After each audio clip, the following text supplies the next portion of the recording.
তোমাদের সাথে আজকে খুবই সিম্পল একটা ওয়েতে নুডলস শেয়ার করব, সেটা হচ্ছে ম্যাগি নুডলস আর কিছু ম্যাকারনস। চলো শুরু করা যাক আমার রেসিপিটা আমি কিভাবে তৈরি করেছি খুবই সিম্পল ওয়েতে, যাতে তোমাদেরও ভালো লাগে।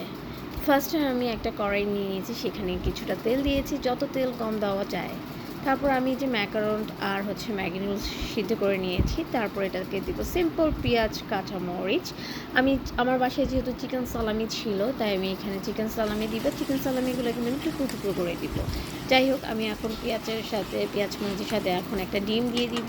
সেটাকে একটু ভালো মতো ফেটিয়ে একটু আস্তে অল্প অল্প আস্তে আস্তে, তবে এত গুঁড়ো করবো না। তারপরে এই যে চিকেন সালামিগুলো আমি ছোটো ছোটো টুকরো করে নিয়েছি, তারপরে আমি সিদ্ধ করা নুডলসগুলো দিয়ে দিব।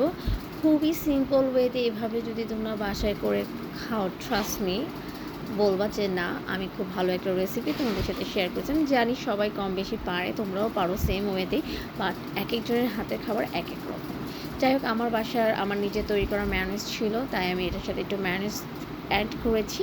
দ্বিগুণ স্বাদটা একটু বেড়ে গিয়েছে। তোমরা যদি চাও তোমাদের হাতের করা বা দোকানের কেনা যে কোনো ম্যায়োনিজ অ্যাড করতে পারো। তারপরে আমি একটু নাড়াচাড়া করে এটা চুলাতে একটু জাল করে নিয়েছি। তারপর আমি নামিয়ে ফেলেছি, একটা বাটিতে নিয়েছি। আর খাওয়ার সময় সুন্দর করে যদি পরিবেশনটা করো, খাওয়ার দ্বিগুণের স্বাদটা কিন্তু আরও দ্বিগুণ হয়ে যায়।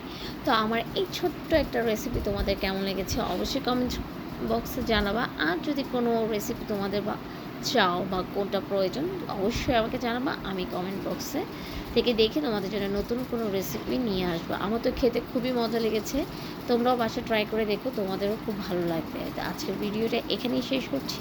নতুন কোনো রেসিপি নিয়ে আবারও চলে আসবো তোমাদের সাথে। আল্লাহ হাফেজ।